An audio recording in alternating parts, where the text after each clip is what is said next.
Idan da za ka tambayi kafatanin mutanen duniya cewa idanu nawa ne da ɗan adam, za ka samu kaso 95 a cikin 100 su ce maka idanuwa biyu ne da shi. A inda ni kuma ban amince da haka ba. Hakan kuma ya samo asali ne tun daga karatuna na firamare. Ba na taɓa mantawa ranar da malamin ya tambaye mu a cikin aji cewa waye zai iya gaya mana idanuwa nawa ne da ɗan adam. Gaba ɗayan mu muka ɗaga hannu. Aka yi sa'a ya zaɓe ni a matsayin wanda zai ba da amsa na fito gaban allo. Tun kafin in ba da amsa ya ce wa sauran ɗalibai su tafa mu. Aka tafa mu.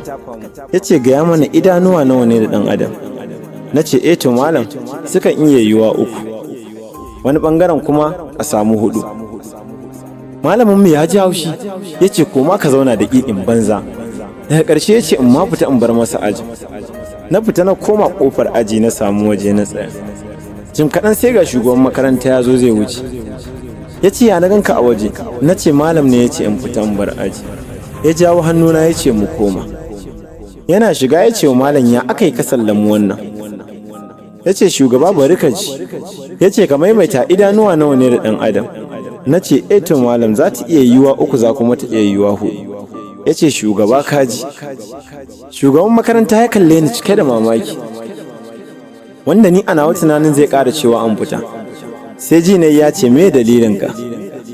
Cikin nutsuwa ba tare da fargaba ba na kalli shugaban makaranta na ce masa mafi akasarin lokuta muna faduwa jarabawa ne ba dan ba mu san amsar ba, sai dan ba mu gane tambayar da aka mana ba. Na ƙara kallon shugaba na ce shugaba malam cewa yayi idanuwa nawa ne da ɗan adam, akasin ya ce idanuwa nawa ne a gangar jikin ɗan adam. Idan da malam cewa yayi idanuwa nawa ne a gangar jikin ɗan adam, zan ce masa idanuwa 2 ne, amma sai ya ce idanuwa nawa ne da ɗan adam. Ni kuma sai na ce to ta yi 3 ko kuma 4. Dalili na shine yanzu da za mu ga mutum ya wuce fuskarsa da baƙin gilashi sannan ya riƙe sanda a hannunsa yana dogarawa, sai mu ce wannan makaho ne idanuwansa ya makanta.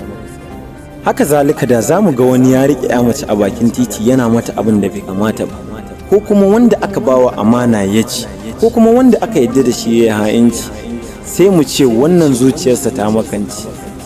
Kenan wannan ya nuna mana cewa bayan idanuwa na gangar, haka zalika akwai ido a jikin zuciya. Dalili na biyu ko kuma in ce misali, idanuwanmu na gangar jiki yakan hango mana abin da yake kusa da mu, su kuma idanuwan zuciya sukan iya hango mana abin da yake nesa da mu. Kana zaune a nan Kano, amma idanuwan zuciyarka za su iya hango maka ƙasashe da dama irin su Amerika, Germany, Ingila da sauransu, kuma ka gansu tamkar a gabanka a zane. Shugaban makaranta ya kalle ni cike da mamaki. Ya ce ya sunanka? Na ce masa Ahmad. Ya ce koma ka zauna. Ya kalli malamin mu ya ce sai ka gyara tambaya. Ya ce yan aji ku tafa masa.